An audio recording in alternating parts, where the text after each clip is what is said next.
We're twisting the knife so slow that you won't believe the power's real, but you can't feel. So desensitized by lies and stuck in between.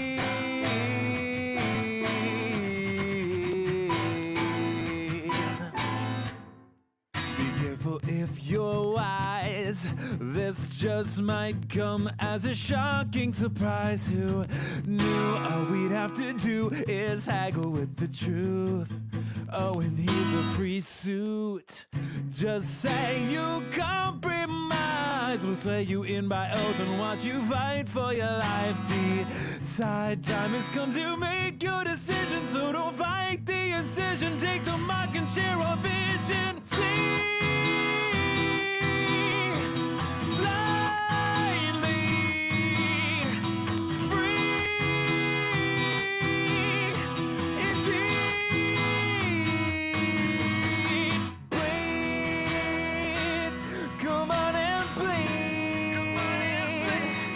Twisting the knife so slow that you won't believe the power's real, but you can't feel.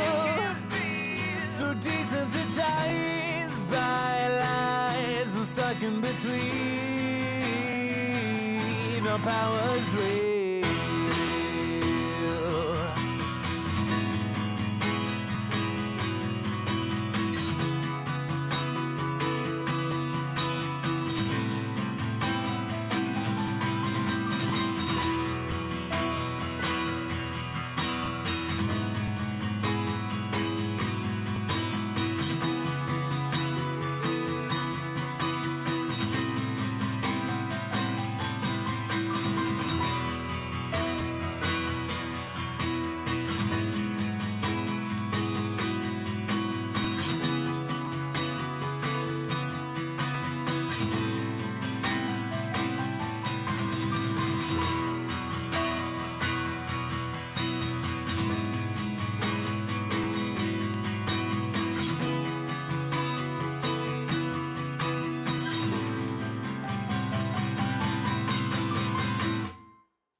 Come on and bleed. We're twisting the knife so slow that you won't believe. Bleed. Come on and bleed. We're twisting the knife so slow that you won't believe. The power's real, but you can't feel. So desensitized by lies and stuck in between. The power's real. Bleed, come on and bleed. We're twisting the knife so slow that you won't believe. The power's real, but you can't feel. So desensitized by lies and stuck in between.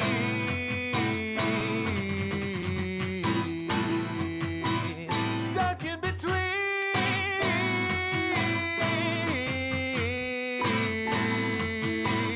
Power is real.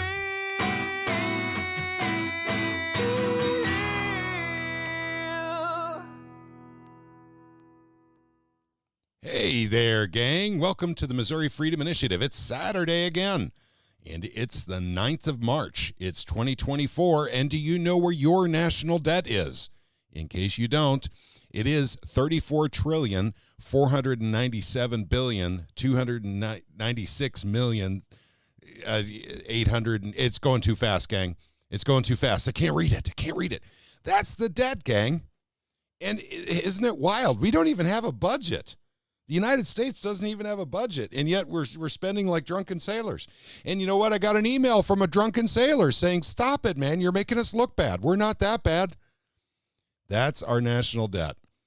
Is it any wonder why states are going for gold and silver legislation this year?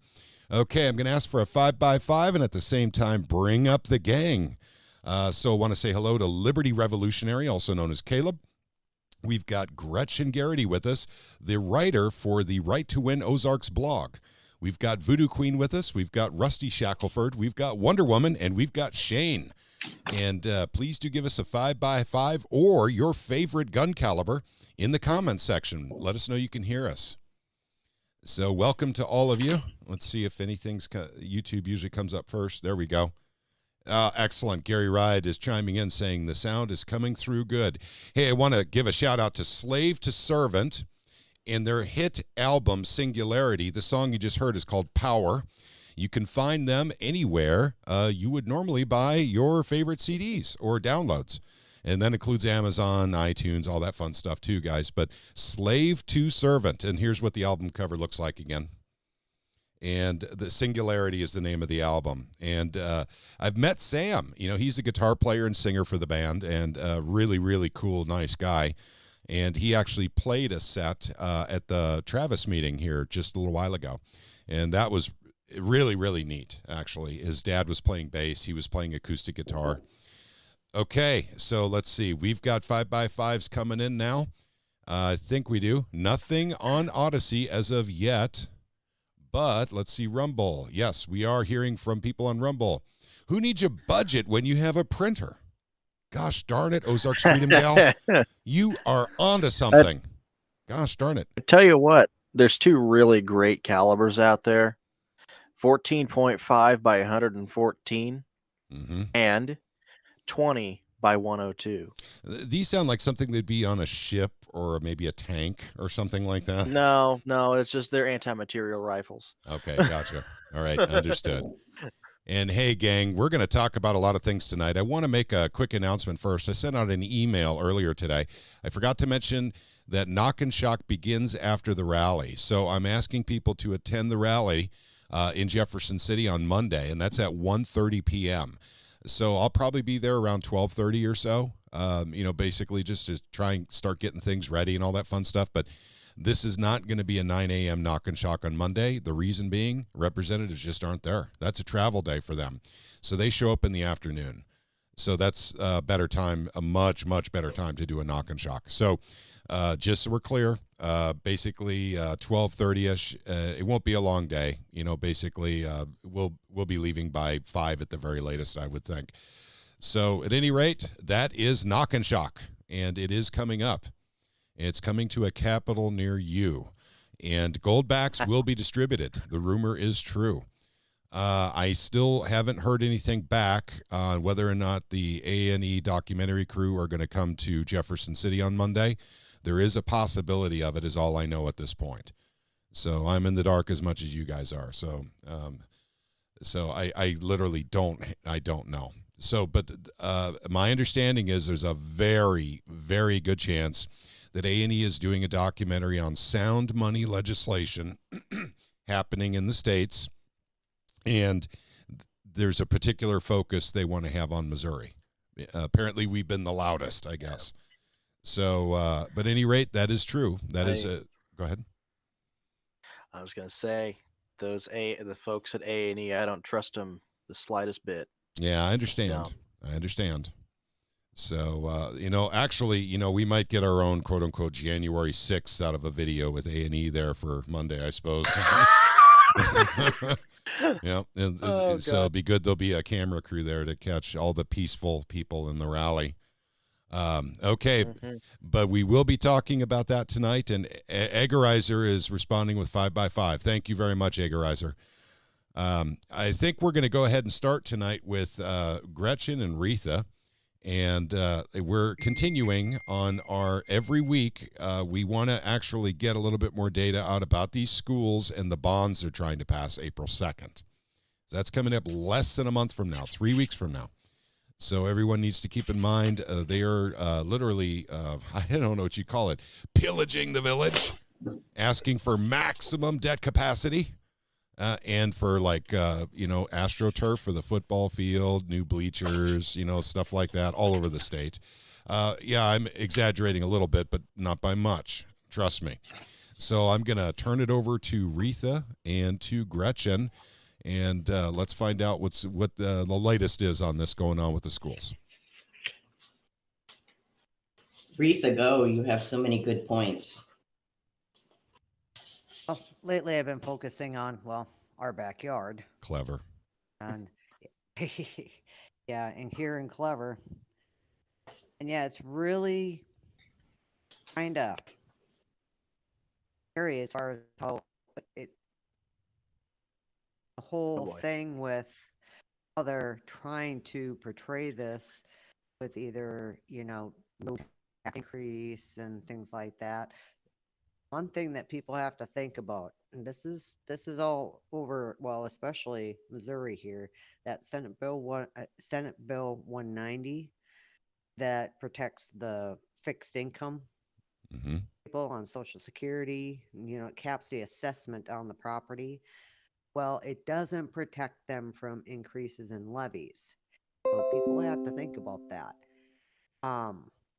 If you have this ballot language of estimated to remain unchanged, well, that estimated is a loophole in language. So your levy for that bond could go up if they're getting not getting the amount of revenue they need to pay back that bond. Because, okay, now you have the Senate bill. Yes, the schools are going to get a reduction in future increases as far as on existing construction for those that are capped. Well, what happens if we end up in like a 2008 deal where now they're not getting the revenue? Well, what can happen with that estimated to remain unchanged, then they can just go ahead and increase that amount, whatever the levy may be. Like ours is 127. Well, then they can go ahead and change that to say 150 to accommodate to pay back that loan. People don't, this is another thing. There is a schedule when they do that payback. There is basically an averaged estimate of they kind of stay within of say 4% increase. That is what they expect, and that's what they expect to pay back the bond. Whatever your average increase in the past has been, well, they kind of base it on paying back that loan. So it's not like they're just borrowing what the current amount of revenue that they're getting. They're actually borrowing almost against expected future revenue. So it's really kind of dangerous, especially whenever you hear your school saying going to bonding capacity, and then they're using language of estimated to remain unchanged. You are in for tax increases during, shortfalls in revenue. Pay back that loan. Yeah. So, and I think the whole situation has, with the way that they've been doing this, is it's allowed them to expect unending increases. So they have completely lost the ability to live within their means. yep. And, the cost per student, just it keeps going up and up and up. And the really crazy thing about it is the teachers' salaries are just stagnant. But remember when I've said in the past, well, that kind of comes from, but this is all over the country. Okay. It's not just Missouri. It's all over the country. This is happening. The teachers' wages are staying stagnant. And what I've told people is, well, that is the state that pays those wages for the most part. Okay. So if the state's not actually, kind of accommodating for that, well, guess what? They don't, literally the wages have been stagnant for about 10 years. It's absolutely nuts. 5, 10 years. No. And but what has increased, what money is going into, is the benefits aspect. That's the part that has been increasing, is the benefits and what's being spent on that. And then also the increase in how many teachers. Here there's less and less students, but there's been more and more teachers hired for less students. So there's a lot of things going on that are it's a head scratcher, let's just put it that way. But yeah, everybody it's just like this is getting real, and there's so Well, many of them. I will commend Nixa because they did not put a bond on. I think they were reading the tea leaves, and they knew how the community was feeling, and so they did not. Of course, they have that big, huge thing they just spent money on. But Yeah, no, they can't, Gretchen. They're yeah, really close to their bonding capacity, just like Ozark. I mean, right now, if they wanted to borrow money, they might be able to do 10 million, maybe, for that size school district. Well, Nix is kind of in that same boat. They have more money on the books. I think they're somewhere around the 120 million. So they're not going to be able to borrow much either. Aretha, what would you suggest that citizens could approach school boards and, get them to think differently about what they're doing? Well, there's two things. One thing is okay, if it's for the children, you understand that you're actually putting those very children in debt when they go to buy a home, first of all. And then there's another solution to this. It's not like that we are against having the schools have nice things or the things that they need, or, and ways to be able to teach kids more effectively. It's how about we save? Have a levy to save for these projects. You can. And guess what? Then 1/3 of the money that isn't being paid back from the community isn't going to the bank. Mm-hmm. So everything that goes into that, I have found nothing that says that you can't do a levy for a school district in the capital funds project where you can literally with clear language say, okay, we want a 50-cent levy and we want to do it for 5 years, and that's going to give us X amount of money to go towards this project. It would be clear. It would be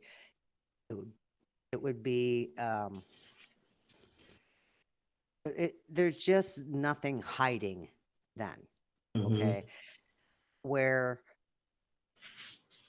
you're not trying to fool the people into, several years of debt. And then it's just, you're voting it in, it's your debt. You're not putting it on the next generation. Mm-hmm.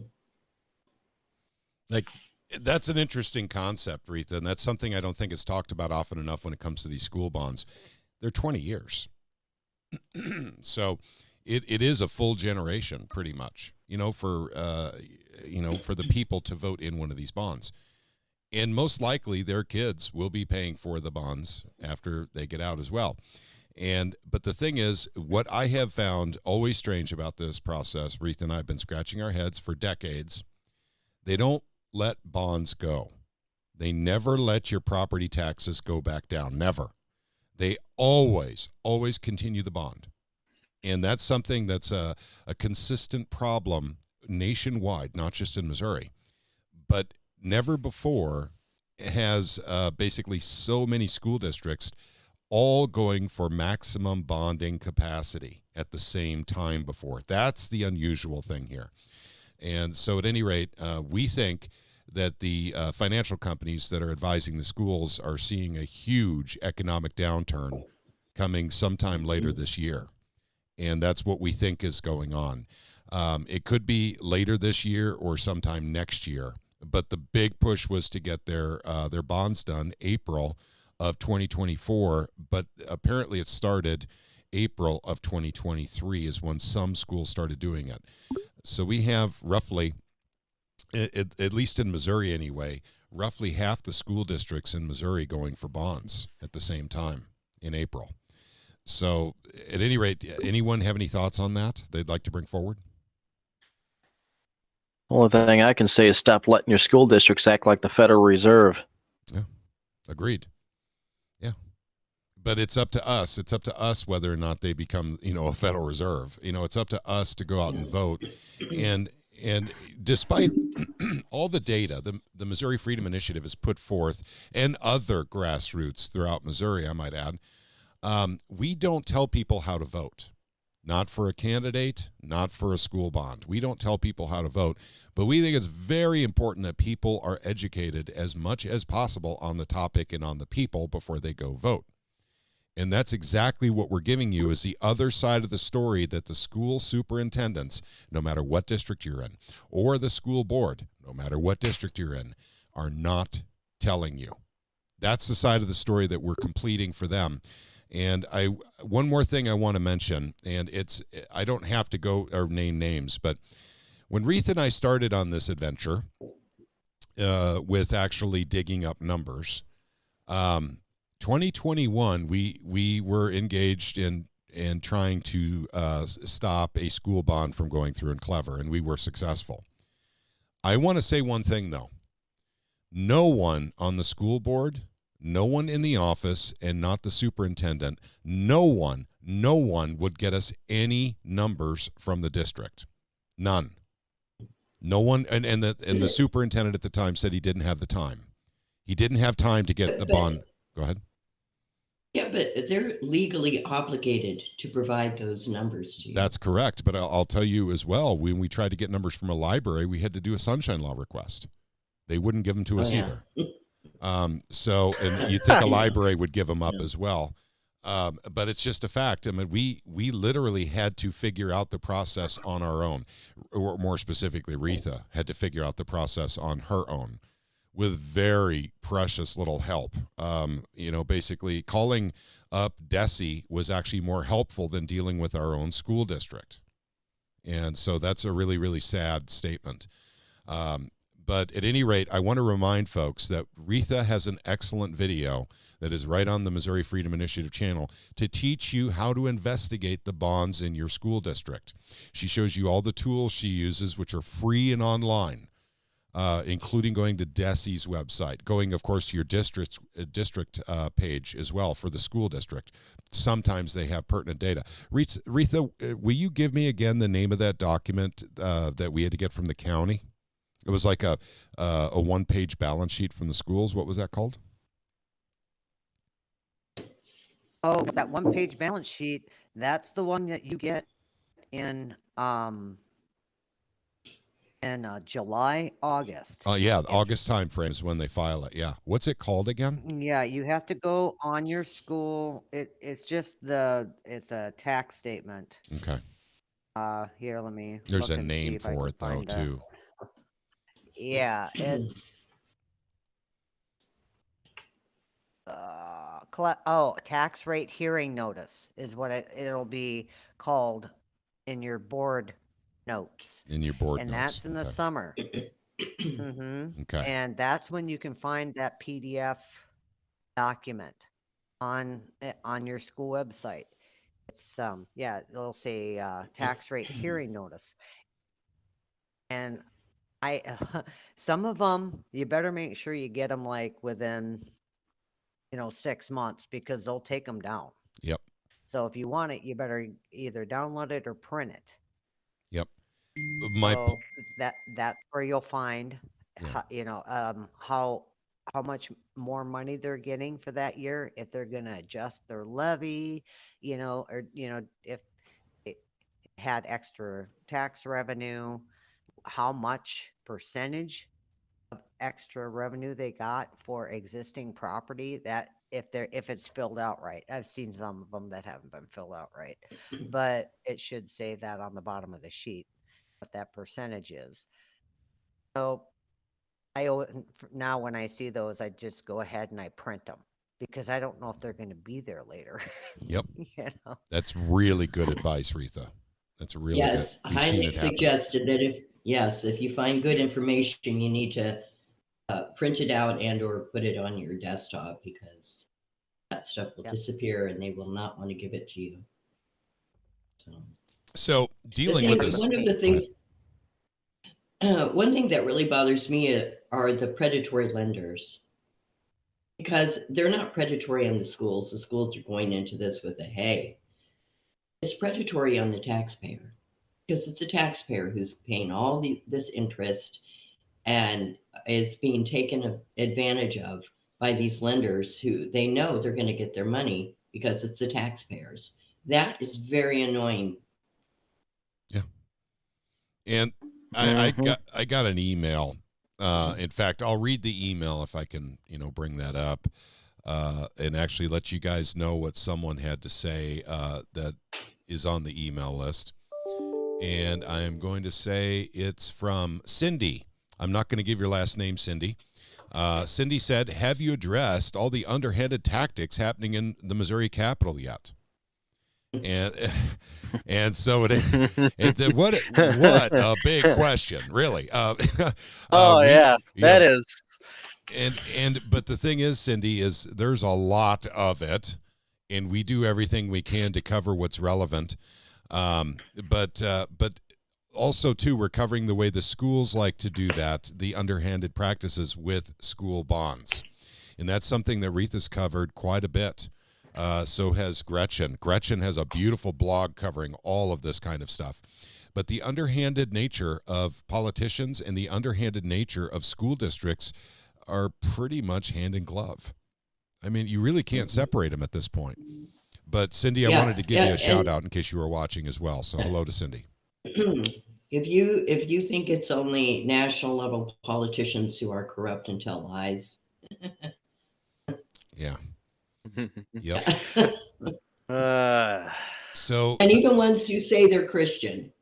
Yeah, there's a lot of that going on too, for sure. The hypocritical Christians are the absolute worst. And there's a lot of them. Yeah. And none of us are perfect, but holy mackerel, basically politicians take it to a new level sometimes. And so will schools.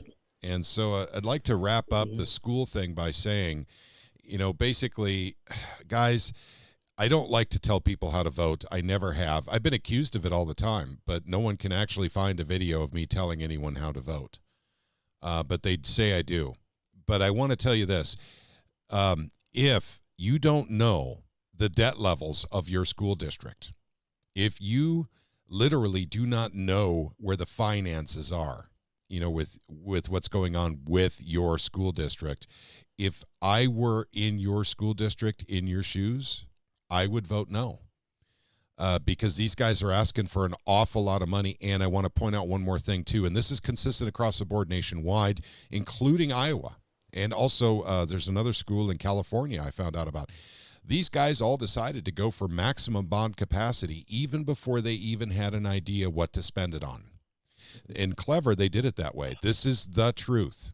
My wife and I were lucky enough to be invited to a meeting, and we found out that they were going for literally maximum bonding capacity, $16 million, roughly about August of last year. It wasn't until January of this year that they actually had a plan to do with that money. So they went for the money first, and then they went for the plan second. And the plan doesn't match the financials of the of the projects that they have going. So what we know they're going to do in Clever is they're going to go ahead and take away their lease purchase debt, also known as internal debt, and roll it right into the bond, making it the taxpayer's responsibility. And I don't want to go into this in terrible detail right now, but the fact is your school can borrow money without going to the taxpayers. It's called lease purchase debt. It's internal debt, and it's paid back through the money they get through the standard school levy. There's no bond associated with it. And the schools are trying to wipe out that internal debt and literally turn it over to the taxpayer, making it their responsibility to pay. And remember now, when you vote yes on a school bond, what you're doing is you're signing a 20-year mortgage on your house for that school. If you don't know what I mean, stop paying your taxes for 2 years on your house, and you'll quickly find out what I'm talking about. It'll be a very unpleasant experience, too, by the way. There was an incident up in Kansas City recently, and actually we shouldn't even talk about that, but an officer was killed and another one was wounded, and the homeowner died when they came to take his house from him. But that's what happens when you don't pay your property taxes. They send police officers. Oh, no, they arrested the homeowner. Oh, I understood he was killed. Yeah, no. He's sitting in a jail cell somewhere. Okay. This is what happens, though. You're every time you say yes on that, you're signing away not only your property but everyone else's property to the state. That's right. Property tax, particularly home property tax, is the most immoral tax on the face of the earth. Agreed. That could ever exist. Yep. And Always it's say no all to for it. the children. It's That's all right. for the Always Do it for the say kids. no. Convert your state to Well, communism. the Do it for thing the is- kids. Go ahead, Aretha. Well, the thing is, when you're seeing language like that, you're saying no tax increase, it's like people think it comes out of thin air. And all I'm trying to do is throw out the transparency of it. Now, we need to pull back the curtain so people understand when they go to that ballot box. There's so many of them that don't. They don't understand the consequences in language. When I got our ballots, my jaw dropped. When the original bond for in 2007 for the high school that was built here, people lost their homes shortly thereafter, by the way, here in Clever.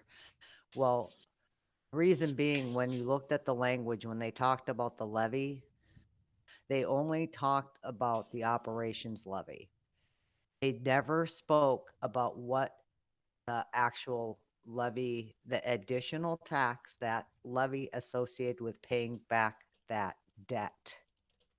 And people don't understand that school districts have 4 accounts. You got your operations, you have your teachers, you have your debt service account, which is your bond account, and they have a capital projects account as well. There is 4 accounts. Well, people don't know this. That's the reason why these videos are just vital. I know they're not the most exciting thing you can do with your day, but I show you and walk you through what those accounts are, because when you go to that ballot box, you need to know what you're voting on. You need to understand what you're voting on, because you are voting yourself and vulnerable people in your community into a 20-year contract from which you cannot get out of. That's correct. We did look into that politically. You can't get out of a bond once it's been voted in. There is no mechanism within politics to reverse a bond. So you're absolutely correct, Aretha. Well, and then the other thing is, what, again, is the return on investment that we're getting for all these taxes that are going on? Are the scores going up? Nope. Are they, yeah, they're not. Even in Nixa, which was recently touting that it was in the top 1%.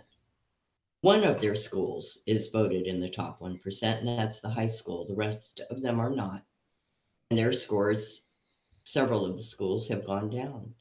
So you have to be really careful when you hear them saying stuff like that. You have to actually look. I should put, gotta find that website that tells you where you can check your school's rankings. Because, like I said, they'll tell you one thing, and it's true in one respect, but not completely true. Okay. And I wanted everyone to know here that's watching the live stream or watching after we're done, because I know that it's tough on Saturday nights and a lot of people have family time. But I did include a link in YouTube, in Rumble, and in Odyssey. and I should do that on Twitter as well, to Retha's video from October 12th of this year, in which she teaches and walks you through the Missouri process of figuring out how much debt is in your school district. So once again, the process is going to be similar for a different state, but not exactly the same. If you're in another state, watch Retha's video anyway, because you'll kind of get a feel for how this works exactly. And by the way, it's the same no matter what state you go to. Most states really try hard to make it very difficult for the average person to do what Retha does, but she teaches it, and we've had a lot of people actually emailing and commenting that they're very appreciative, and they are looking into their own school districts now. So please do look into that if you want to know what's going on in your district. And I'm putting that into Twitter now as well. So the video is called Missouri Public Schools Finance by District DESI Walkthrough. Long title. But it's, and in fact, the video is not all that long, if I remember right. I'll click on it real quick. Yeah, I think here. it was only like 20 minutes or half an hour. Yeah, it's 38 because 38 that's minutes. all I had to do. Yep. Oh, 38? Okay. Yep. And that's another thing too. You know, you'd be like, oh, well, I can just call my school and get that information. Mm-hmm. Don't think that they're going to be entirely honest with you, because I've heard literally bad information from superintendents on how much debt there was in their school. Or when you do get that information, you're only getting a piece of it. You're not getting the full, basically, document, so to speak. You're only getting a line of several lines. And this just helps you ask better questions and know where to find it yourself. So then you can even ask even better questions. Yep. Because then they can't fool you. They can't manipulate you. That's right. They're speaking with you.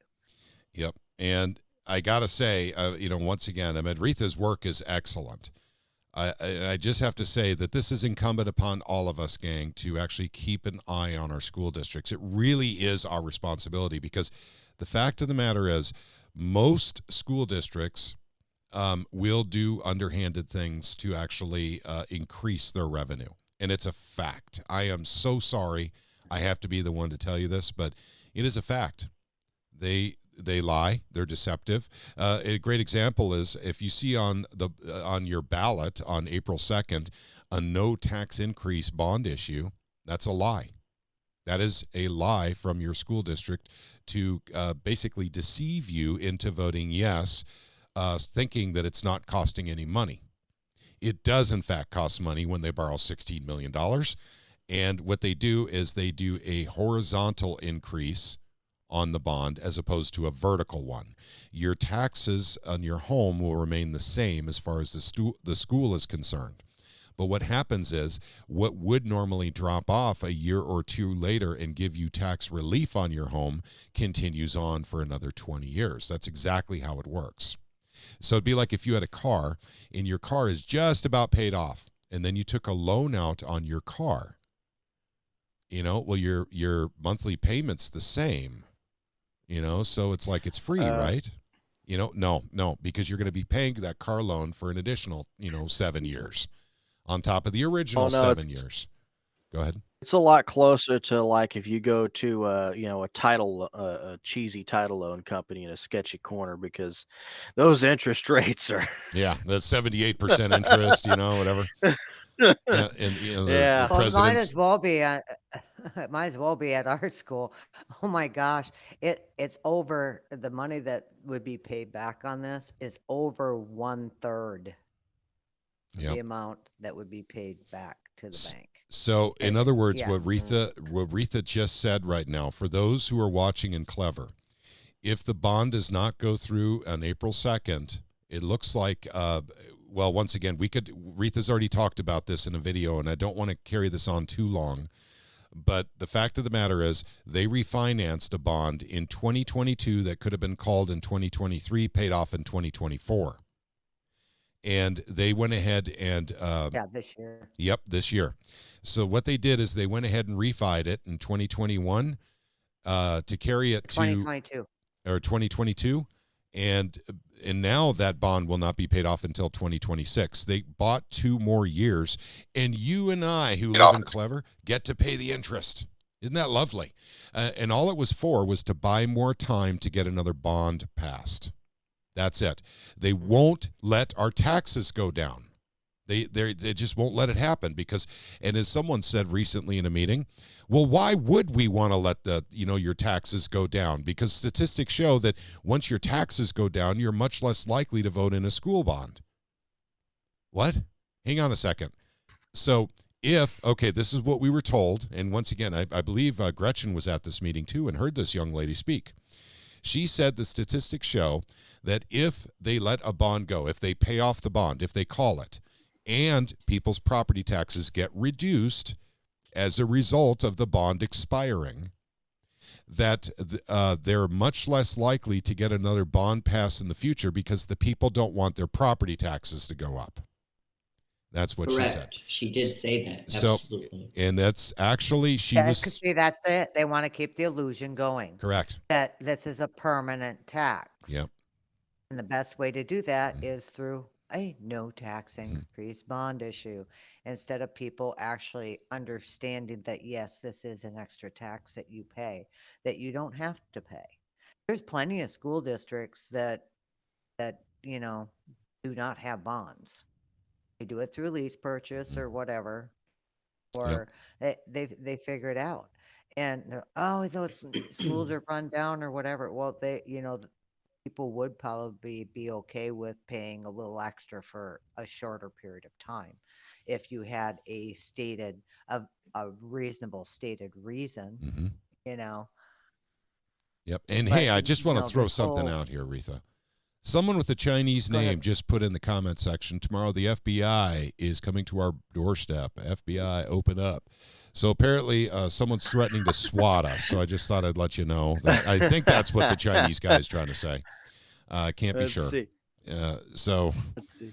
I'm sorry, Mr. Chinese man or woman. I can't tell by your name. I can't even read your name. But if we're offending you, please, check another YouTube channel. That's all we ask you to do. Okay. All right. So I'm sorry, Reith, for interrupting. Go ahead. Well, it could be just a warning. That's the way it is over in China. I can't suppose. speak against the government. FBI, open up. They might be meaning you well. Yeah. Meaning us well. Okay. Gotcha. Well, and if you are Mr. Chinese person, thank you very much. Mr. or Mrs. Chinese person. And JRM is checking in Hey, on Gretchen, Odyssey. Go ahead. Yeah. Did you have you had some things? No, I put the moschoolrankings.com if you're interested in seeing where your school district is and its rankings. Okay. It's a nice website to find that out. And it's rankings basically in academics. So they see what kind of return on investment you're getting for all the taxes you're paying. So it's moschoolrankings.com. moschoolrankings.com.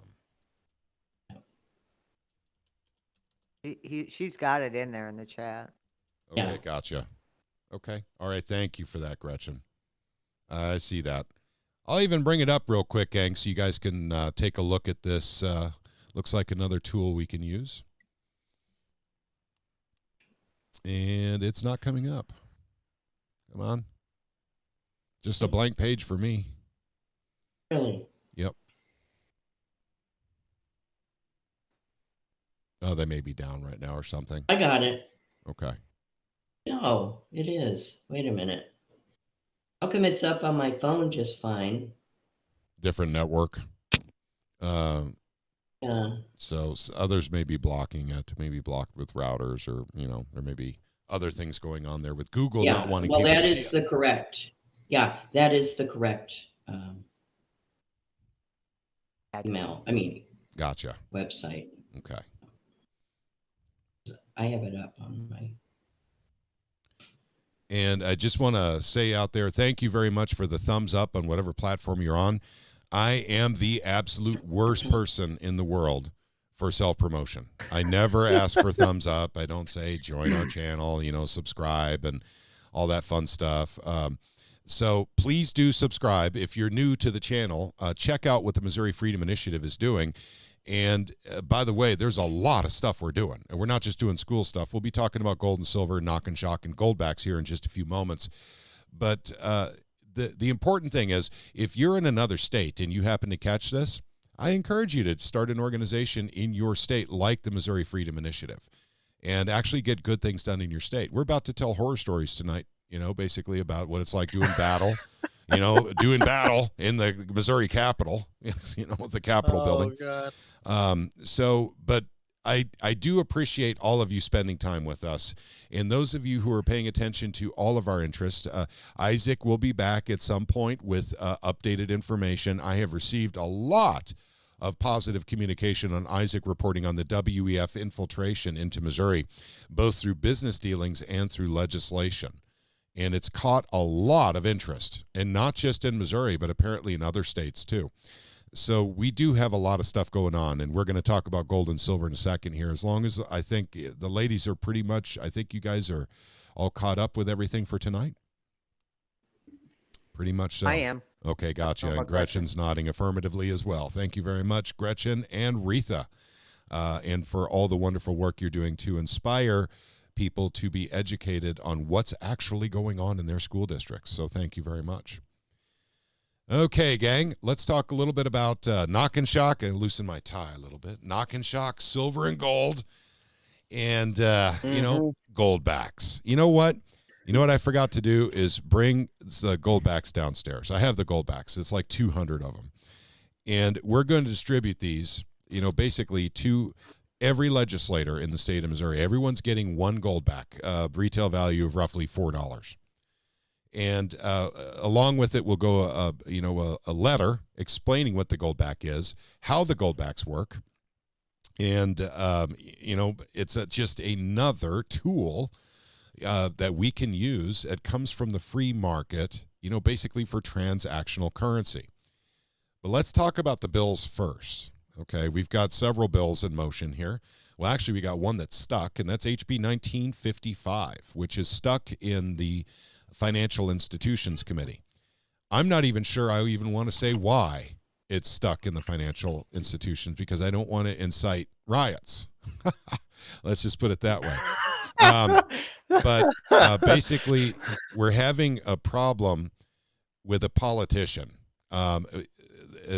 basically that isn't making sense. So it's hung up there for right now. We'll have to wait until after spring break, and that means after next week, to see what we could after next week after 3 weeks, to even see if it's going to move anymore. HB 1955. But I will tell you that Senator Eigel's version, which is SB 735. So that Senate Bill 735 is on the move and is now on the formal calendar in the Senate. That means it will be heard most likely as soon as they get back from spring break. There is a possibility they may get to it this coming up week, but it's probably not a good possibility. And because they go in order and they got a lot of bills ahead of it, that's why. So we do still have some bills moving. We are having problems in the House. Just getting it out of committee seems to be impossible right now, and for reasons that we don't fully understand. But it is what it is. In fact, I got a text from somebody who had a quote from a politician. I'm not going to say their name, but I thought you guys might find this interesting. Let's see. I'm not going to say the name of the politician, and I'm not going to say the name of the gentleman who texted me the information from the politician. But he said, FYI, I was talking with certain politician in Jefferson City, happens to be a representative and a Republican, yesterday, and asked him about HB 1955. And he said, oh, the tinfoil hat bill. I said, no, the constitutional currency bill. And he said, yeah, the tinfoil hat group, which he's referring to the Missouri Freedom Initiative. So apparently, this particular representative, who is a Republican, apparently isn't aware of Article 1, Section 10 of the United States Constitution, which he swore an oath to serve and protect and defend, which includes our rights. He's apparently also apparently also not familiar with Article 1, Section 1 or Article 1, Section 3 of the Missouri Constitution. Apparently not. And he swore an oath to that as well at the same time. So what we're going to do is we are going to get copies of the Constitution to this representative next week. So that's what I've decided to do. We'll get him a copy of the Missouri Constitution, which I will be picking up in the Secretary of State's office. And I'm going to bring him a pocket United States Constitution. And so he can know that the tinfoil hat-wearing people are actually fully constitutional. And so if he wants to call constitutional people tinfoil hat wearing, we'll set up a press corps for him so he can make that announcement on the steps of the Capitol building. I don't know what else. Pertinent voice for him. Yeah.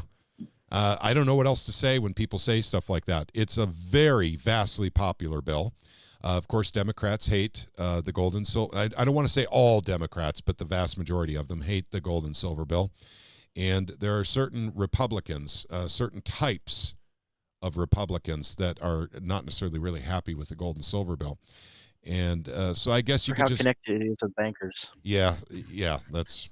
whatever. It could be, they could be rhinos. They could be Democrats pretending to be Republicans. They could be squishies. Corporatists, they're easily shaped and molded. They're very malleable, by the people who give them money. And so, and incidentally, there's a lot of them up in Jeff City. And you know what? The grassroots are getting very, very, very angry with the politicians in Jeff City and the status quo, business as usual, and all the deception, the lies, and also destroying or trying to destroy all the good bills and slipping literally the bad bills through on the greasy tracks that they set up in Jeff City. This happens all the time, and it's not just in Missouri this happens.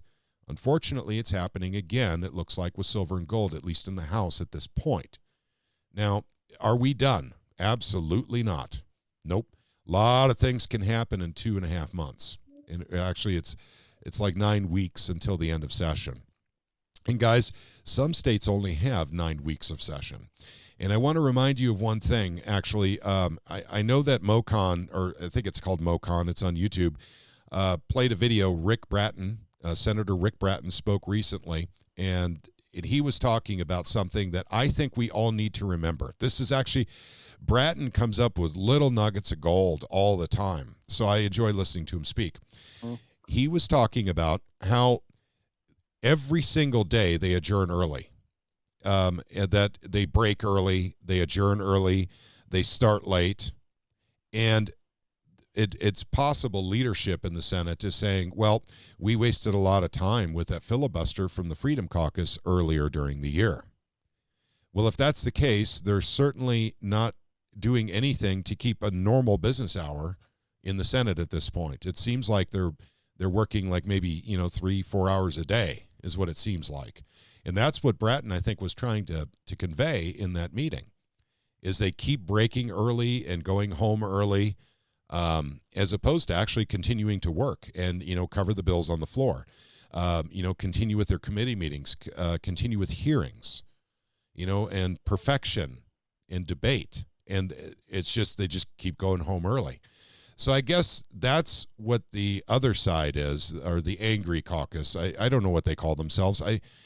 But the fact of the matter is, this is happening right now. The whole process seems to be slowing down in the Senate as well, just by leadership. And we're talking about the people that literally took away committees and parking spaces from people in the Senate, accusing them of wasting time.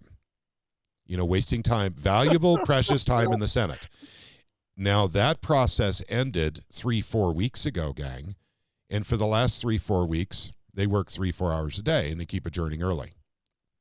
And, of course, they took off time for some kind of parade up in Kansas City, for the Chiefs. They took off time for that as well. I forgot to mention that.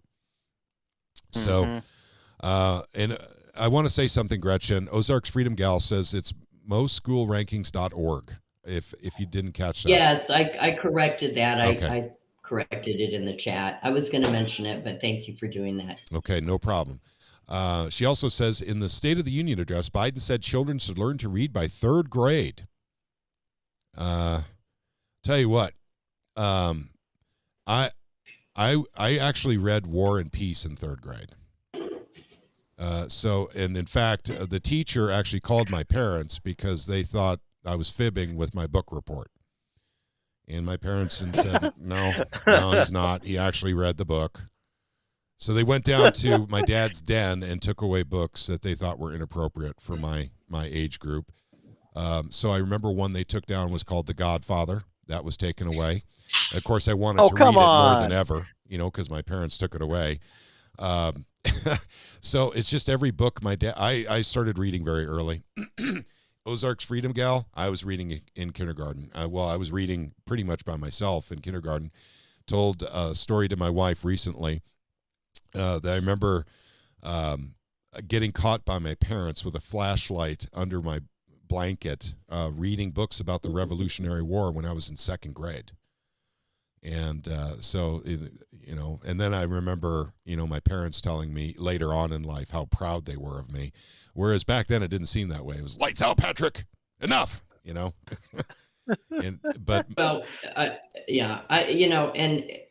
I guess third grade for kids who have issues. There's some kids who have, a learning disability or something, but I homeschooled and I was able to get my kids reading on a third grade level within 6 months from beginning, like learning the vowels to a third grade level in 6 months, at 6 years old. Yep. So it's not rocket science. I want to tell you there's all this stuff to it, and you just need to get a good phonics program and stick with it. And your kids should be able to read quite well within about a year. Yep. Yeah. I think so too. And I didn't mean to, say that, I knew other kids that were reading at kindergarten as well. It's just, I went to a private school and it was expected, but also my parents worked with me, even before I went into kindergarten on reading. So I was very much into reading. Boy, was I into reading. Okay. Some people are, by the way, we're going to go back to gold and silver here in a second. Some people are wanting to know the name of the politician. I don't know if I want to give that up because I get accused of a lot of things up in Jeff City that I have nothing to do with, and I don't want to encourage, more practice of that. Politicians. There's some politicians up there, believe it or not, guys, that don't like me. I think I'm a likable person. That's my personal opinion. But there are some people up in Jeff City who think I'm not as likable as I think I am. So, and they like to share that with other people too, but I really don't want to call this person out. I want to be able to go and bring them the Constitution and the Missouri Constitution first and let them know that, basically the tinfoil hat wearers know the Constitution where he doesn't.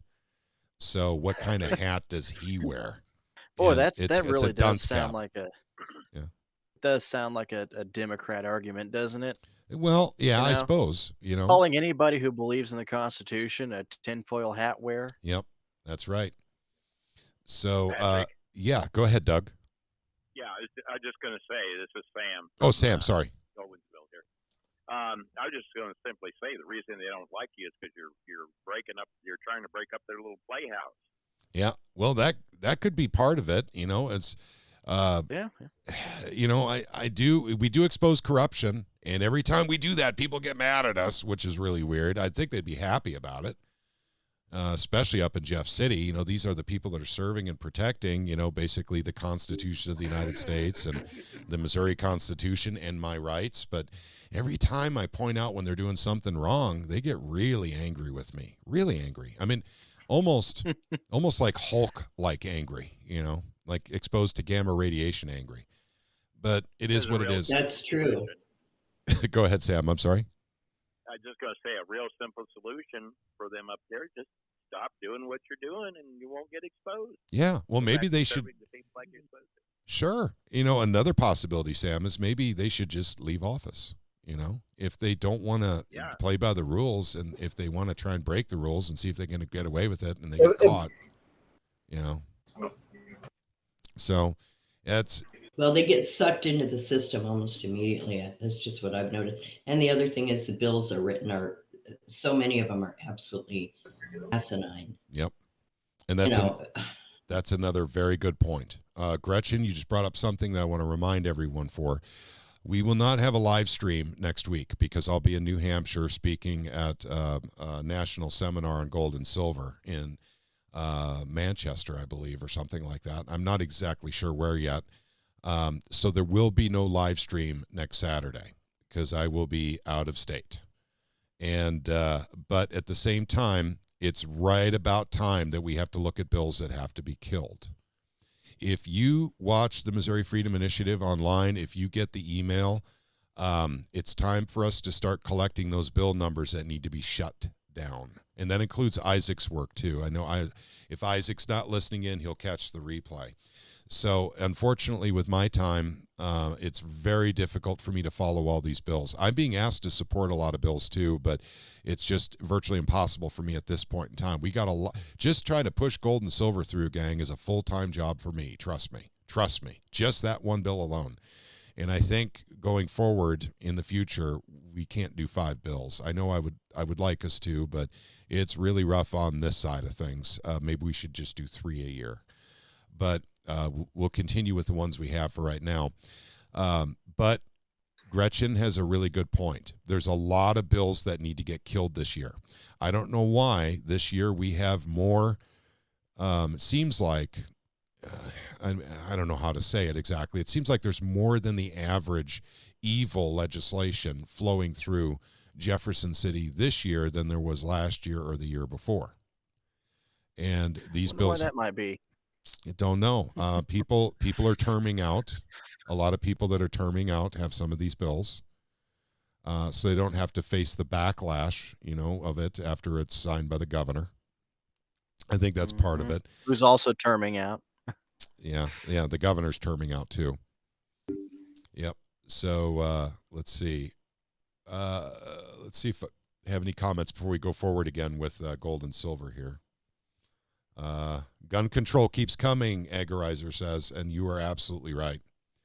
Agorizer, those can't get through. Now, I'm not going to say it's impossible for them to get through, but I will tell you that there are people looking for those. And it's really hard to get gun control through the Missouri legislature, despite, basically the rhinos and the corporatists and the Democrats that pretty much run things up there. But it's still politically difficult to get that through. Go ahead. Another thing, too, is that now it's kind of a double-edged sword, and it's the fact that it's a whole lot easier to kill a bill in Jefferson City than it is to pass one. Yep. There's so many bottlenecks in Jefferson City to pass something that there's a lot of places to make a bill die. Yep. Part of the battle to get other things done, too. That's right. So, okay. So let's go on with the gold and silver story. Gang, we're going to do what we can to get that bill moving in the House, and both from our side of things as well as internally. But Bill Eigel's bill, Senator Eigel's bill, is starting to move now. So we definitely want to support that as well. And that is a companion bill, of course. Actually, HB 1955 is the companion to SB 735. And we thought that Senator Eigel's bill was kind of lost forever into, basically the abyss, because he was taken away from his chairmanship in which that bill was passed out of, and he signed it, and he was no longer the chairman. Since they got rid of 4 senators' chairmanships simultaneously, that has never happened before in the Missouri Senate, ever, in the history of our state. And they didn't have a process or a procedure to keep the bills moving after a chairman signed off on one and then was taken away from the chairmanship. And so they had to figure out a new procedure. So that took additional time. So, but at any rate, his bill is moving again, and I will continue working to see what we can do on the House side, getting it out of the Financial Institutions Committee where it is currently stuck. And I mean stuck. So one thing I want to say, I want to thank everyone for helping with the phone calls that went into O'Donnell's office. And I was told that he didn't appreciate it. And I'm saying this in tongue in cheek because For the love of God, he is a committee chairman and serves the entire state in that capacity. Everyone in the state should feel free to call a chairman at any time with any concerns about any bills that are in their committees. And apparently O'Donnell has a problem with receiving 500 phone calls, over a very popular grassroots bill. And so at any rate, so we need to lay off on that for right now until we can figure out how to get around this. I am not blaming the phone calls, because actually I am personally being blamed for the reason why that bill's not moving right now. So, and I don't want to go into a whole lot of details right now, but the chairman had an excuse for 6 weeks. He says we don't have the votes to pass it. We found out that was not true simply by whipping the vote. And now he's got a new excuse. Pat Hollins calls him. Go ahead. Yeah, don't let them make a scapegoat out of you. That's right. Crap. I understand that. But that's basically what's going on. I'm not going to go into all the details because it's third-party information. It's not direct. But I've also been asked not to have direct contact with him at this time. So that's very difficult. I'll have to go through a third party to try and negotiate or something.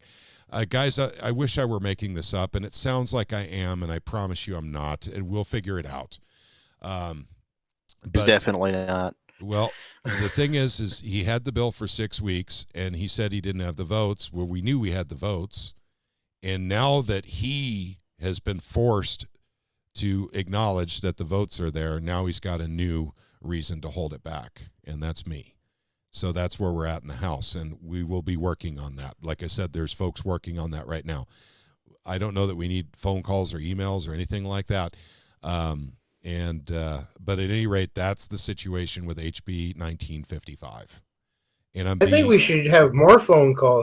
Well, I personally I think we should double down. I think we should double down. I personally agree with you, John. I personally agree with you. But I need to take this very carefully now because, they're blocking it pretty big time right now.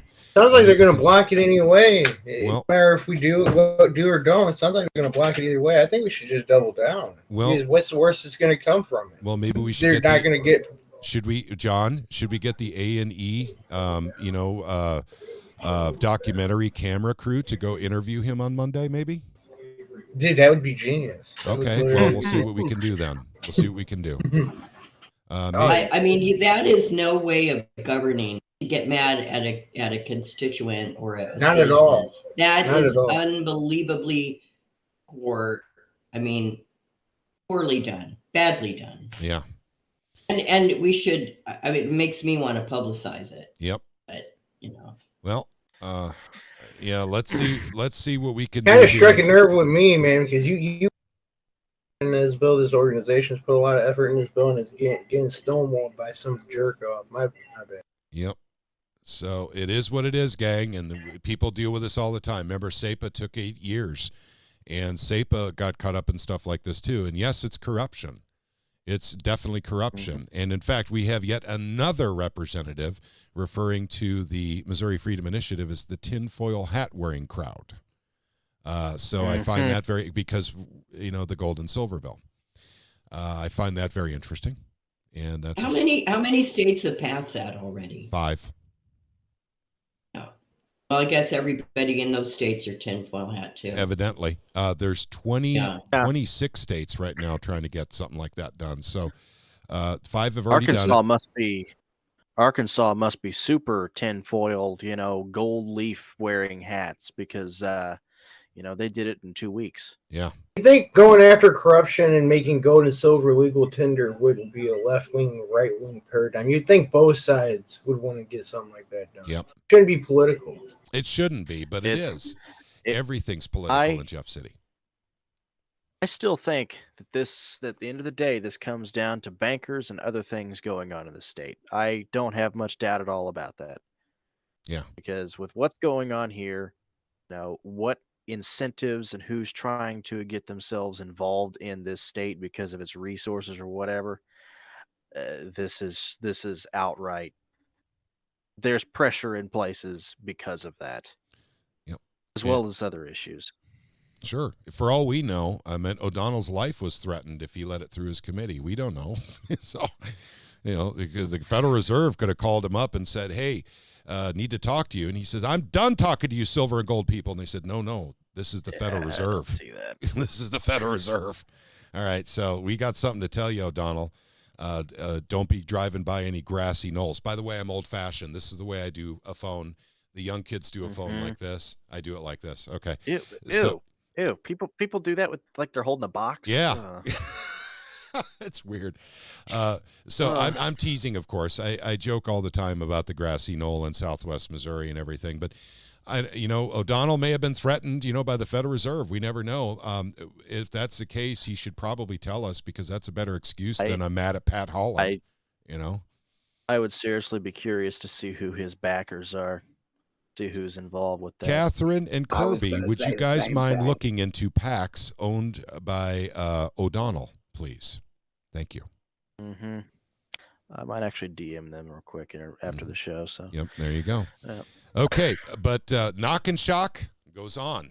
Are we deterred by O'Donnell being mad at Pat Holland? Absolutely not. Pat Holland is actually emceeing the rally on Monday. Maybe we'll talk about O'Donnell. Maybe there'll be an A&E film crew there, for the documentary on Sound Money and what we're doing in Missouri. And if that's the case, maybe we can get an interview out of O'Donnell. You never know. But we just don't know. A&E is doing a documentary. I'm very certain that's going to happen. I just don't know if they're going to be there on Monday or not. They're going to be in New Hampshire, so I'll see them in New Hampshire.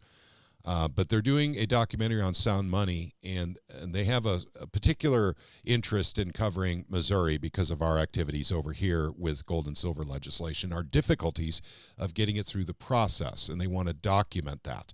So we need to get meetings with Plocker. We need to get meetings with the lieutenant governor. We need to get meetings with O'Donnell, with the film crew, so they can explain, basically what their opinion is, why silver and gold is not going through. And I say that in jest, by the way, gang. I doubt any of those folks would like to talk to the A&E documentary crew. But we're doing knock and shock regardless. And it's a celebration of the grassroots. That's what we'll be doing, really, with our rally. We're going to certainly have, some politicians speak at the rally as well from the Freedom Caucus. But I think it's time to recognize all the hard work of the organizations that have been working their literal butt off, trying to get good things done in the state of Missouri. And, we literally cry on each other's shoulders near the end of every session because we can't get a lot of good stuff done. But we definitely work together to kill the bad stuff. And I think that deserves some recognition. There's a lot of wonderful grassroots groups. Missouri Freedom Initiative is one of many. So at any rate, I encourage you all to come to the rally. Every single grassroots leader will get microphone time, on Monday. They'll get a little bit of time to give their name, the name of their organization, and what they do and what they're working on. And I think that's important because actually, honest to God, I know how many grassroots organizations are in Missouri, and I know very little about the people who run those organizations, and I would like to know more about them, and I think we all should. So we'll do that on the rally, and then also we will be doing Goldbacks on the knock and shock, and we need the help of the grassroots to do it. Here's the reason why. If we have a full crew from the Missouri Freedom Initiative of, let's say, 30 to 40 people, we could break into two groups, and we can get these distributed in one day. So basically, that's not enough time. With the grassroots there, with their groups breaking up into groups and helping us deliver the envelopes with the Goldbacks, we can do it significantly faster. So we definitely need everyone's help because we're not doing an early knock and shock because the politicians aren't there that early in the morning, right? So basically, I will write another email either tonight or tomorrow to remind everyone we are not doing a 9 a.m. And I was reminded by a lot of grassroots folks, why are you going at 9 a.m.? They're not even in there. So, oh, that's right. It's a V8 moment. It's a Monday. It's a travel day. So, of course, we can't do anything pre-noon. Noon is when they start to kind of trickle in. by about 3:00, they're tripping over each other, getting in to make sure they get in to get their per diem. If they don't get in by 3 p.m., they don't get their per diem for the day. So that's kind of how it works, gang. They are politicians. So at any rate, okay. General discussion here, or anything I didn't cover properly. I was gonna say, since I can't make it on Monday, if you guys can take a video for me, I gotta go to a doctor's appointment. We'll do what we can. If you can't, take a video for me. Yep, we'll do what we can. No promises, John, because I do have a really, really nice camcorder, and I will see if I can get someone in our crew to videotape, but I'll be up on the stage, so I can't be videotaping it. Although I might do that just for the novelty of it, be up there talking into a microphone and camcordering the audience at the same time I'm talking to them. No, I would never do that, by the way. That's just a joke. Actually, if you did that just for a brief second and said, "Hey, how's everybody doing?" and got everybody's reaction up in the air, it might be a good little, 10-second clip for. It would, especially when you get to show the size of the crowd and everything. Let's get a big crowd out there, gang. We need a lot of people to distribute Goldbacks. So please do come. Bring your families with you. It's a family-friendly event up in Jefferson City. Thank goodness we're not currently aware of any politicians that sniff kids up in Jefferson City. If we were aware of any, we would let you know. I would actually put it in the newsletter as well. So it is safe to bring your kids up to Jeff City. At least that's my opinion. I think it is. I would just avoid some of the Democrat offices. Yeah, I would say just avoid the Democrats. Yeah, okay, gotcha. All right, well, that's maybe good advice. I mean, there may be some sniffing going on in certain, halls and stuff, but that we're not currently aware of. But I've never seen it. If it does exist, if there is sniffing of kids that come by to visit the Capitol, I have never seen it in Jefferson City Capitol. Not yet, anyway. So... I did see something really strange, and that was in 2021 when everyone, or 2020 when everyone came back, to get the budget done after they closed down the government, for COVID, and they were touching each other's elbows. That was a handshake, and I just thought that was the most retarded thing I'd ever seen before. They're all wearing these, the standard surgical masks, the loops over the ears, and they're touching each other's elbows, and that was the way they were supposed to be, shaking hands or something. I think some people thought it was kind of cute, and I thought it was just downright stupid. I mean, that's my opinion. And it's only cute if you're in the cult. Yeah, I suppose. And that's right. And so, but at any rate, guys, I think I pretty much caught you up. And also too, if you want to talk to me, and if you want more detail on what's going on in the House and the Financial Institutions Committee. And if you know me and if you have my phone number, give me a call. Not tonight, but I will tell you in more detail. I just don't want to talk about it in full detail on the live stream. We are watched by politicians. We are watched by legislative assistants as well. And I don't want to paint people in a bad light. And that's why I didn't even give the name of the politician that literally said that the Missouri Freedom Initiative were tinfoil hat wearers. I didn't even give that because I intend to address that directly and personally, and that's with Missouri Constitution and the U.S. Constitution. Go ahead. And the funny thing is that the last 4 years, the tinfoil hat wearers that have actually put photos of themselves online in tinfoil hats have been more correct about, almost everything. Mm-hmm. So, I would say that tinfoil hat wearers have more credit. Government and mainstream media does. They should all walk in there with tinfoil hats just to troll. Yep. We may have to do something like that. So that way we could differentiate ourselves. If he doesn't respond well, we'll just show we up all have hat. we all have baseball caps that we could wrap in tinfoil. Yep. That would be fun. Yep. So, but the thing is, literally for people to be saying that about gold and silver legislation is really interesting to me. I mean, I understand if you're talking about UFOs or ghosts or, something like that. I understand people having a negative reaction to that and referring to tinfoil hat wearing communities when it comes to those kinds of things. I just don't see that with silver and gold at all. I see that as very derogatory from someone who is ignorant, completely ignorant. He doesn't know what the United States Constitution says about gold and silver, yet he is an elected official. And so he swore an oath. Or he's angry. He's angry that Could be. constituents are correct, but he's got somebody patting him on the back. Yep. So, we're guys. Here's the thing: you never ever give up, no matter what, when it comes to actually trying to get legislation done. Remember now, SAPA, the Second Amendment Preservation Act, took 8 years. And yes, they did have a couple of good years where they got really good stuff done, but they got vetoed by Jay Nixon. I believe it was Jay Nixon in 2014. Is that right? It was Jay Nixon. Yep. And he was a Democrat governor, went back to the Senate, and then 2 senators that were yes votes before it went to the governor became no votes, and that was devastating. Couldn't get past that veto. So I'm sure political pressure was placed on them. And that's the way it works in the real world, gang. But fact of the matter is, O'Donnell has got some wounds he's licking right now. And so we need to let him lick his wounds for a little bit here. Apparently 500 phone calls. Holy mackerel. I'd be, if I were an elected official, which I never will be, by the way, but if I were an elected official and 500 folks wanted to talk to me, I'd be ecstatic. I'd be like, hey, cool. This is nice. But apparently he doesn't like that kind of attention. So even though he is an elected official and a chairman of the Financial Institutions Committee, apparently he doesn't want to hear from constituents. So just get him elected and just leave him alone. So that's kind of the vibe I'm getting there from that gentleman. And I don't know. I'll be calling him Monday morning. Okay, gotcha.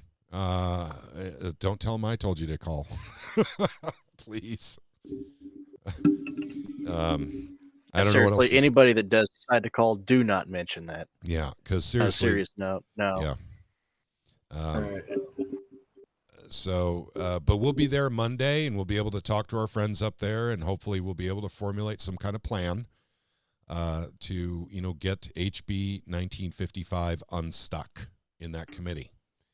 And even though we have all the support we need to pass it and then some, the chairman kept it for a long time, saying there wasn't enough support to pass it. And when he was called out on that with actual data, he wasn't very happy. So, all right.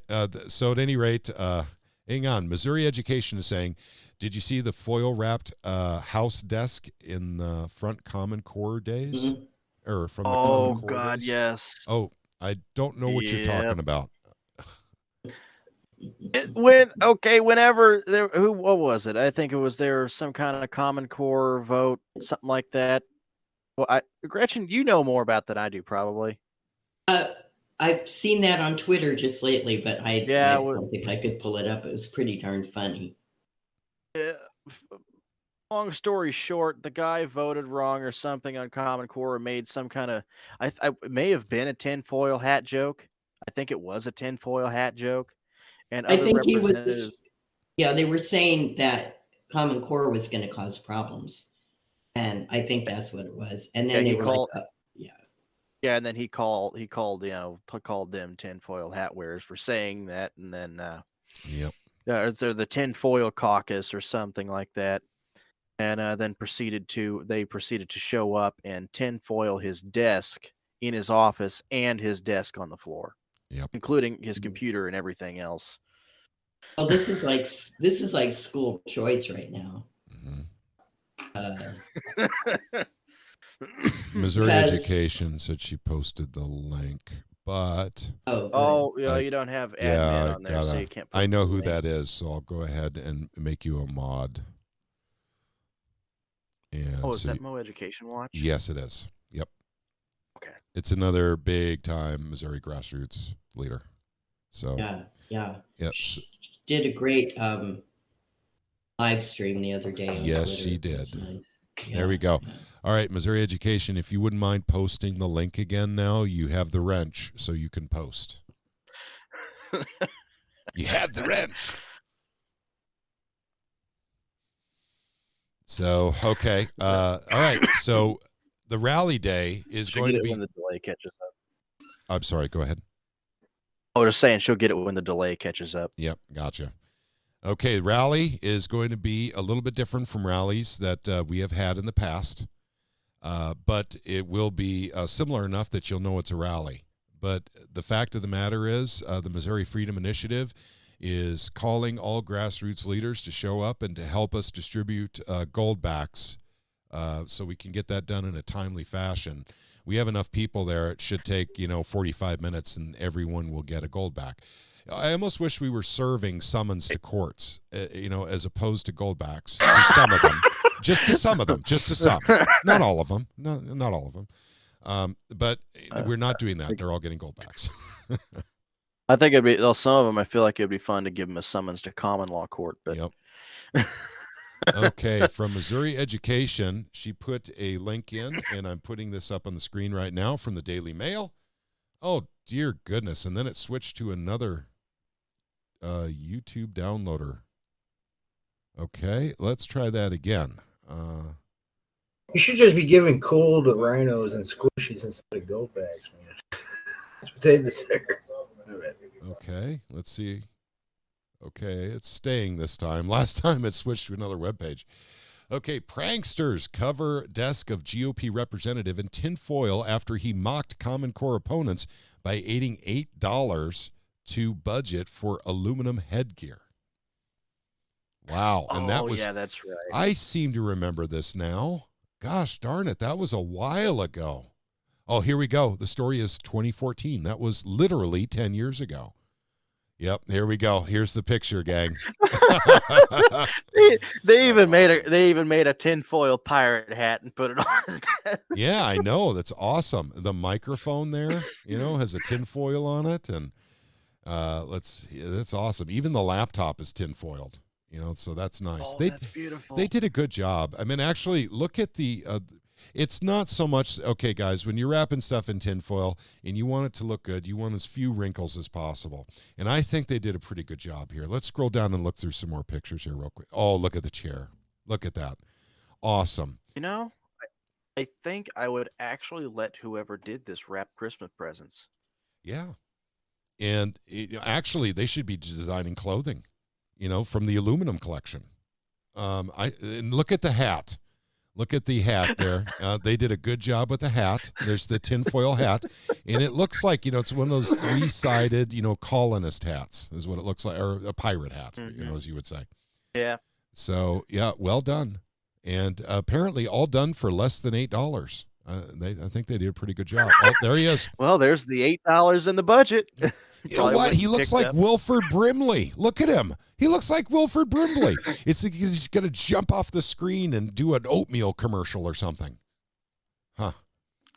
Okay. I feel like he's going to talk about diabetes. It could be that. I don't know. He could do it. Could actually the way he's looking and the way he has his brow furrowed in the right way, he could be talking about diabetes and oatmeal simultaneously. I mean, I swear, dude, he does look like Wilford. He does. And for those of you who don't remember, who are too young, look up Wilford Brimley, and he was an actor, a big actor, 60s, 70s, 80s, I think even into the 90s. Anybody that's seen the memes and the the little GIF images in your thing when you type in diabetes, will know exactly who that is. Yep. It's the right thing to do, gang. It's the right thing to do. And for those of you who remember, that was perfect though. Yeah. They put it in the budget. It was appropriated for. They went and bought 2 rather large rolls of aluminum foil from. They didn't show his office though. Yep. In those pictures. Yep. They did it to his office too. Yep. Hey, Bev Allen is chiming in. Bev says we're stuck with Monday afternoons since the Tuesdays and Wednesdays were already booked, and I'm assuming she's talking about the Rotunda. However, I went ahead and scheduled January, February, and March 2025 for Tuesdays. Excellent. Thank you, Bev. Appreciate it. And Bev points out 1:30 p.m. is the start time for the rally, which is correct. And essentially, that's the start time for the Missouri Freedom Initiative. We'll do knock and shock after the rally is over. So Missouri Freedom Initiative folks, please come for the rally, of course. And then after the rally's over, let's lead some teams and help, show everyone how we knock and shock in the state of Missouri. Thank you very much, Bev. You are very much appreciated, by the way. Bev has done a lot of stuff to help out in the background with gold and silver as well, and we are eternally grateful to Bev. Thank you, Bev. So it's an important bill to a lot of people, and we're just go ahead. I got an idea for the opening of the rally. Sure. Yeah, we'll talk about it later. In the front. Hang on. Yeah. This is funny. This is funny. Good. Go for it. on the front. When people get in there and sit down, you start playing Burl Ives, Silver and Gold. Oh, I should bring a guitar. Yeah, and do Silver and Gold. Silver and gold. And then then you have some other people up at the top have some silver and gold confetti to throw up over the. Yeah, all we need now is like Frosty the Snowman there. So, guys, I have never been an MC at any event before.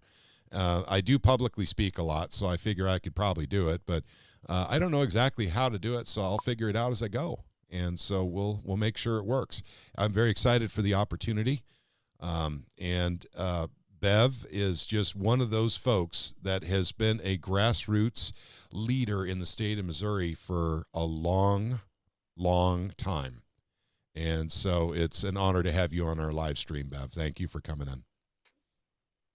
And all right, gang, I'm thinking, and in fact, we still got Doug and Maya and Sam on the phone. You can't see them on the screen because they're coming through on the phone. Do you guys have anything you'd like to say or anything we missed? Sam, what's going on tomorrow night on your show? Tomorrow night, we are going to have John Williams, along with Scott Griffith, our city marshal, and it was fun the last time we had him in there, so they're going to be back once again. And the show could go anywhere. There'll be a few serious discussions, but this is one of those shows where we kind of like to let our hair down and just have fun. We keep it all clean, but we just let our hair down and have a good time and just enjoy humor. Sure. And so you never know where it's going to go, but it should be a good show. And when we had Scott Griffith in there last time, he really enjoyed it. He's been a listener to our station a long time, and he is now city marshal. He was just a police officer on the beat here. And but one of the things that sets our department apart here in Owensville versus a lot of the others is that we elect what most people would call the chief. And because he's elected, he's city marshal. And but in this case, just a very nice guy, enjoys what we all do, enjoys not only doing police work, but having fun. And the Shop with a Cop program here earlier in the season was a wonderful success thanks to him. Now he's doing an Easter egg hunt for the kiddies here this year. And already in just the first 2 weeks, he made just about exactly what he did in 3 months on the Shop with a Cop. Nice. So, yeah, it's fun. We'll be talking about some of that tomorrow, too. Gotcha. So that's at 6 p.m. at molibertyradio.us. And guys, normally... and you don't have to be Go ahead.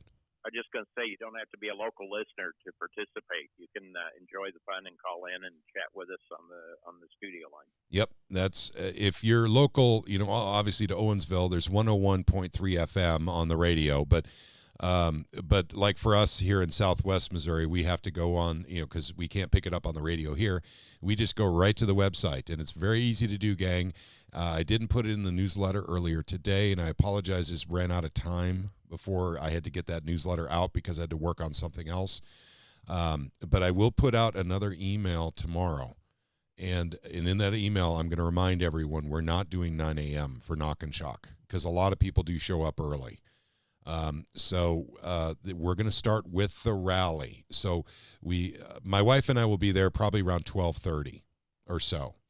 And we'll start working on setting up the rotunda and everything with other grassroots leaders and everything. But the Knock and Shock doesn't begin until after the rally is over. So that's a little bit different from what we've done in the past. But with all the help that we're expecting to get for Knock and Shock to distribute those Goldbacks, we can get it done really quick. So it'll be a very productive day. And my thanks in advance to anyone who's going to help us distribute those Goldbacks, because 200 offices to visit it takes a long time if you've got one or two teams working. And it takes a long time. If you got 25 teams working or 20 teams working, it goes a lot faster. So thank you for that, Sam. And everyone remember, molibertyradio.us. That's how you can listen to Sam's show. It's at 6 p.m. Central tomorrow night. And it sounds like it's going to be another fun show. And whenever John Williams is on, there's going to be a couple of laughs. So more than a couple, by the way. In fact, your cheeks might be hurting by the end of that 3-hour show there, Sam, I think. Yeah, you were on that last one. Yep, I sure was. That was a good time. So unfortunately, I may not be able to be on tomorrow night because I got a lot of work to accomplish tomorrow for preparing for Monday, because I got to get 2 documents ready. One that goes with the Goldbacks, and then also a knock and shock flyer. So I have not even started on those. So I have to get them done tomorrow. And then not to mention get all the Goldbacks and the letters in the envelopes, along with names and office numbers on the outside of the envelope. So a lot of work for me tomorrow. So Reetha and I will be working hard, gang. But Doug and Maya, you guys got anything? Not really. I've been cutting and splitting wood today, so I'm just half asleep. Gotcha. Understood. And you know what? That's Reetha and I burn wood too. And we have an outdoor wood burning stove. It's called a Hardy, Hardy. And we didn't have enough wood for the winter. But this winter's been very, very gracious to that, because we didn't have time to cut wood this last fall. So, but at any rate, the winter's been relatively good to us. So we're not burning anywhere near as much wood. Hopefully it's the same for you guys out there. Now tell us what you named it. Bart. Bart is the name, because if you've ever worked in a restaurant, all the Hobart equipment, the large stainless steel appliances, this looks like that. So Reetha and I originally called it Hobart, and then we just shortened it to Bart. So everything gets a name that's on our property. It's, so our lawnmower is called Cutter, by the way. So we're kind of funny that way. And actually, Reetha would say, no, Pat is kind of funny that way. So I'm sure that's what Reetha would be saying if she were chiming in right now. I notice she's been suspiciously quiet. Wonder Woman, are you doing okay over there?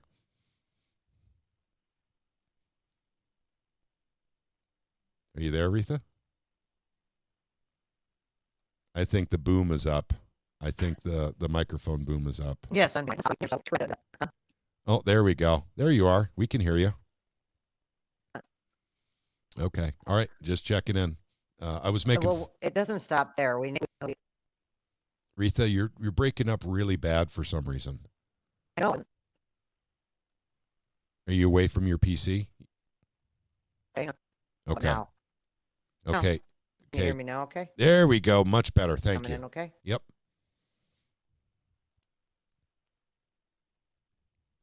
All Yep. right.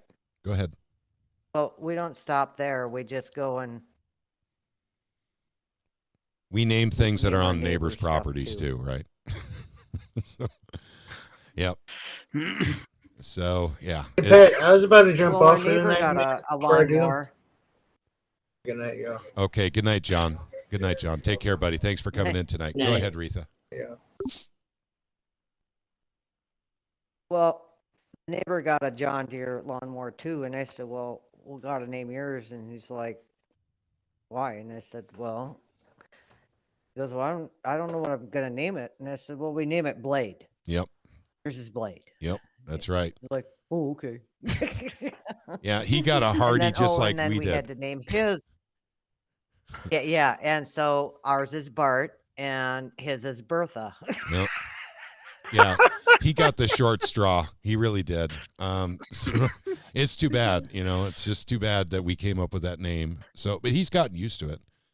But yeah, that's just, fun Yeah, no, stuff. he calls it Bertha. Yes, he does. Yes, he does. And he's gotten used to that too.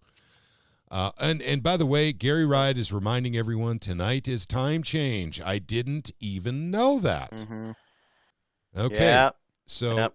guys, spring forward. We're losing an hour. Yeah. Patrick. Yeah. Doug, go ahead. I'll get to it here in a few months.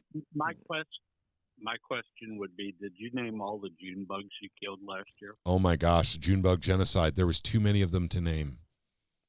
Too many. Yeah, so yeah, it was just Junebug genocide. Yep. Hey, this year it's going to be cicada genocide. Okay. Well, we caught some of Oh, we those had a too, by few the of way. those. And man, oh man, Yeah. when you pick one of those up with your hands and it starts screaming at you, it is shocking. The first time you've ever done that. That is really shocking. They are loud. Those little tiny things. The cicadas, though, there's like 3 different species groups of them that are going to be hatching this year, all in one year for the first time in a few decades. So It's biblical. Chicken food. I wouldn't go that far, but they're all on various different lengths of cycle. Some are 7, some are 10. Yeah, and there's going to be a bunch of different. I think it's 3 or 4 different cycles of them that are going to be hatching all in one year. So, but Yep. I'm going to hate it. My chickens are going to love it. Well, we're going to try and do this without soap in the water now, because by the way, the Junebug genocide was because they were destroying our fruit trees, more specifically our apple trees. We're under a violent, vicious overnight attack. Lost all the leaves in one night on one tree, so but at any rate, rather than talk about that, I have a representative's name and face on the screen. And some people were asking earlier for an expose on a certain politician having to do with tinfoil or something. So I went ahead and brought this up and landed here, and I just thought I would show it to you. So for those of you who are wanting, an expose, on a certain politician having to do with tinfoil, there it is. There it is. All right. So enough said, right? Enough said. All right. Mm-hmm. Okay. Enough said. Okay, gang. I think we're about ready to wrap her up. And any unfinished business? Is there any questions? I will look through all the socials to make sure that any questions that were being asked. Well, I just want to make a slight correction. When I mentioned that Nixa was not in, all of the schools weren't in the top 1%, that was a bit of a mistake, because when you add in all the schools together, the school district, they are up in the 1%. So I just want to make that clarification. Cool. Yeah. I hate being wrong. Yep. And Missouri Education said Bev is the real deal. And absolutely she is. Once again, thank you very much to Bev for everything you've done to support Silver and Gold in the background. For instance, it's because of Bev that we might be getting that put into the Republican platform in 2024, actually. And I know that she would credit other people for helping, but she's, I believe, the one who submitted it on the web, for the Republican platform. And it's being considered by a lot of counties right now. And I don't get involved in that kind of stuff. I don't get involved in caucuses. I don't get involved in primaries. So I wouldn't really. Approved. Go ahead. I know it was approved in Cass County. Yep, that's right. To be added. Yep, we think in multiple counties, actually, but we're having some problem getting that data. In fact, I'm waiting to hear from Jim Pellis. He's working all the central committees really hard to find out how many had passed that. Gold and silver, basically, is legal tender for the Republican platform. And that would last probably for at least 4 years, I would think. We're still working off the 2020 platform, gang. Okay, I'm going to check for questions. Let's see. Freedom Nettle was saying nighty-night all. Okay, and good night to you, Freedom Nettle, and thank you for being with us tonight. A lot of folks saying thanks to Bev, by the way. And also, I want to say something spectacular. We actually have 62 live viewers on Twitter right now, and or we did right before it quit. So we had a total of 491 views on Twitter, and 62 was the highest that were at one time. Guys, when you look at our numbers, Rumble is accurate. I have never seen any shenanigans with Rumble, good, bad, or indifferent. If we have a low number, we have a low number. If we have a high number of views, we have a high number of views. YouTube is definitely taking away our view counts. So they've been doing that for quite some time now. And I've noticed an uptick, particularly in the last month, of people watching us on Twitter. So that is a valid option as well. I always provide the link on the emails that I send out every week. But whatever you're most comfortable with, obviously. But I actually went on Twitch tonight as well because I had a request to broadcast on Twitch tonight. And I see I have one viewer, and that might be the very... Oh, hang on. Domed Kathy 4. So I do even have a comment on Twitch right now. So they're talking about the price of gold. So, yep, nothing, no question or anything. So we might pick up Twitch again because it's been requested. That's the only reason why. We don't have many viewers there. But Twitter and Rumble seem to be where most of our viewers are. We're getting them on YouTube too, but YouTube just comes in and scoops them away. And actually, during the live stream, they do it too. So I have a different number on my screen inside the YouTube studio than someone would have watching the YouTube video at their house. So, you know, for instance, I show 41 viewers right now. And if I went to the actual video on YouTube, it would probably say something stupid like 12 or 14. You know what I mean? So that's what YouTube does to our channel. I've seen them do it very recently to Ron's Basement when I was on a live with him. So YouTube is not kind to us. So I just wanted to throw that out there. I'm not complaining. YouTube is a censored platform.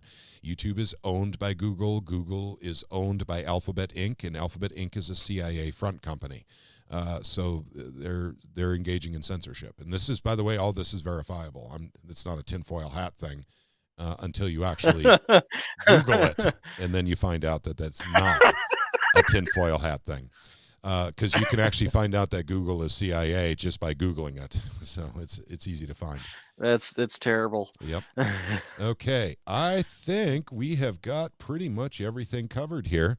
So I want to thank you all for joining again tonight. I especially want to thank Retha and Gretchen for giving us information on the schools again.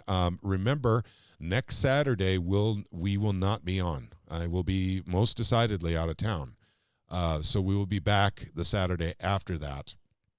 And we'll have probably an email go out tomorrow morning reminding everyone that Knock and Shock starts after the rally, not before.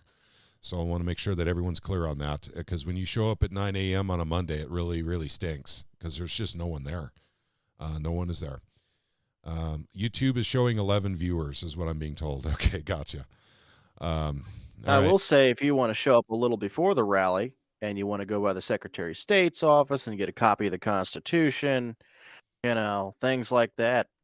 Sure. There's always stuff you can do. So, you know, but Knock and Shock would not be a good idea on a Monday at 9 o'clock in the morning. So that's why we changed it. So no problem, gang. We got this covered. I look forward to seeing as many people as can come to the rally. And once again, it starts at 1:30. So that's kind of the start time. And then basically we do a quick knock and shock after that. And then everyone gets to go home. So it'll be a kind of a quicker day for the Missouri Freedom Initiative, but a slightly longer day for people who come for rallies. But at the same time, we're going to teach them all how to knock and shock. We're going to teach them how it's done Missouri Freedom Initiative style. And we have plenty of leaders in our group that will help lead other groups if they want help. Okay, gang. I think that's about it. So we'll go ahead and wrap it up. I want to say thank you to Liberty Revolutionary, also known as Caleb. We've had Gretchen with us tonight. Yeah, we've had Voodoo with us. And we've had, of course, Wonder Woman, also known as Retha. And we've also had Shane, also known as my brother-in-law. So thank you for joining us. And, of course, we had a few others with us. We have, let's see, Hunter, the Parmesan cheese expert, also goes by Rusty Shackelford. And sometimes I call him John, just because it's easier. And, of course, on the phone, we've had Sam. And we've also had Doug and Maya, who are, there at every knock and shock. Doug and Maya, I love you guys. Thank you so much for supporting our state and helping to free our state from the shackles of, I don't know what I want to call it at this point, purpledom. Because we're kind of, Yeah, it's hard. All right, so thank you again for joining us tonight.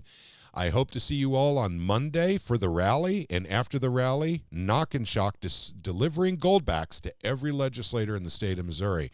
Let's get everyone excited about the silver and gold bills that are going on in the state. And let's get the legislators in the state talking to O'Donnell. I mean, if he doesn't like 500 phone calls coming in, think what he's going to think when 200 legislators come and visit him. But it is what it is, gang. It's in his committee. He just doesn't want to talk to people, apparently. So, but it is what it is. We will fix it. We will solve it. We'll get that moving again. Thanks again for joining. May God bless each and every one of you with good health, prosperity, and wisdom.